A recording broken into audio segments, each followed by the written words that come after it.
Now it's time to bring you today's perspective, and it is a film that has been described as haunting and also as multi-layered. A stunning documentary on death, female resistance and knowledge in the mountains of Afghanistan. Now, Kamay follows a Hazara family as they embark on a journey for truth and justice after their daughter Zahra mysteriously dies at Kabul University.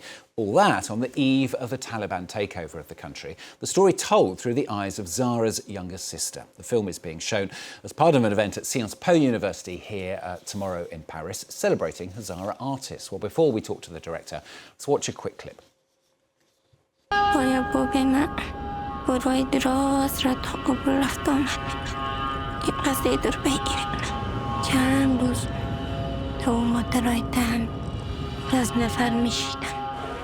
از کجا معلوم که 6 دفعه پیش زمین ریاست است اومده بدون جواب تیر نشده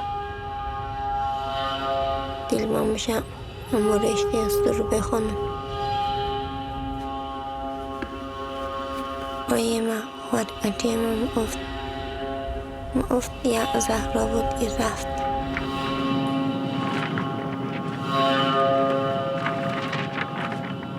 یه اپرا دلم می باید ما میخونم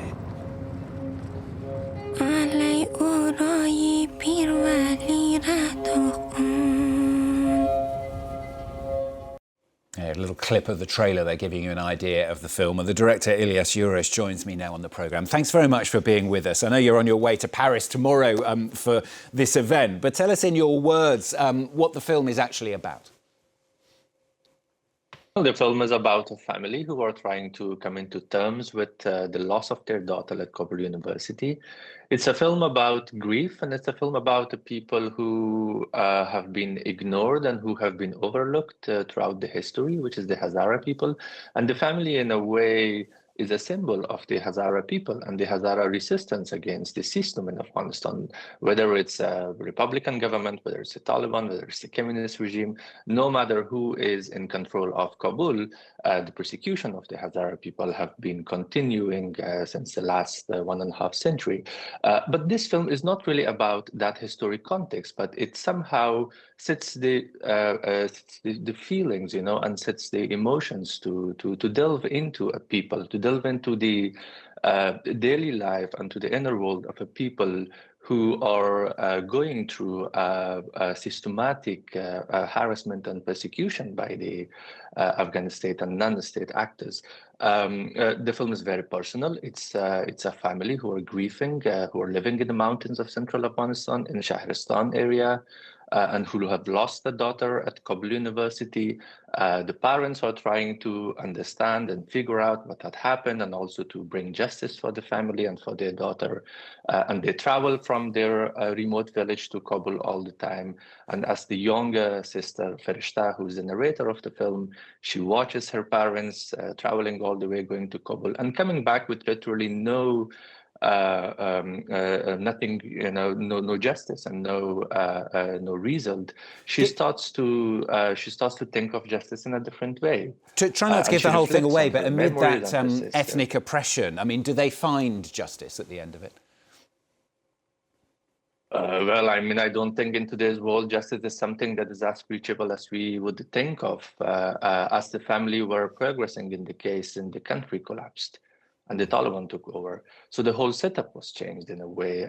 This very narrow line of seeking justice through a system does no longer exist. The universities are no longer accepting girls. So this whole setup was suddenly shaken away by the collapse. So unfortunately, no, the family didn't reach justice. We hope that by this film and by showing this film, there will be a way to seek justice for the family. And that's shown in your story as well, isn't it? I mean, you founded Kamay Film in Afghanistan back in 2018 to make films like this one, and then you yourself were forced into exile in Belgium in 2021. I mean, how were you able to carry on making the film? Well, Kamay was much more than a production of a film, and then all the other films that I work with a collective of filmmakers from Afghanistan who live inside and out of Afghanistan. there's always been a challenge. We have to risk our lives. We have to navigate complex security situations. We have to navigate the funding and also the Western gaze on Afghanistan, because Afghanistan for centuries has been a hub, for adventurers, for storytellers, for writers and journalists and filmmakers who always have an idea and imagination of the country and come to the country with this, a concept to tell the stories from there.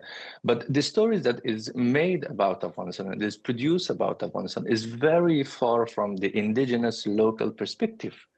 And there's always a distance between what the people think of themselves and how the people want to be pictured and how the Western gaze pictures us. So in a way, for us as indigenous filmmakers who had only had the chance to start working, I was graduated from Kabul University in 2014, and it was only a few years since we started to work and to produce something.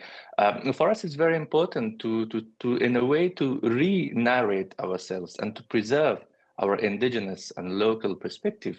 And cinema is obviously a new medium for us, because we don't have much a rich history of cinema. We have individuals who had made films in different periods and who were courageous enough to release those films, but we never had like cinema as a big cultural and industrial medium in Afghanistan. And how difficult was it when you were living in Afghanistan to be able to, I suppose, put the perspective across of the Hazara people? And how difficult has it been living in Belgium since the Taliban took over, watching things from afar, as it were?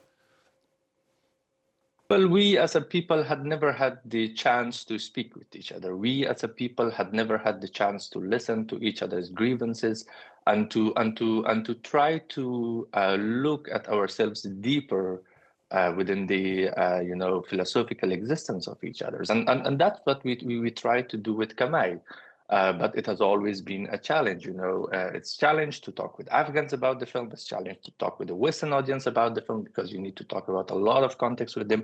But when it comes to the Afghan people, we are already quite frustrated and quite, angered and sad with what had happened to us. And then there's like really no space for a constructive conversation about identity, about history, and about rebuilding a nation that has gone through so much. So it's always a challenge. I mean, it's a joke all the time. Everybody asks me about my film. I have to start from the late 19th century because that's how you can put this all into perspective.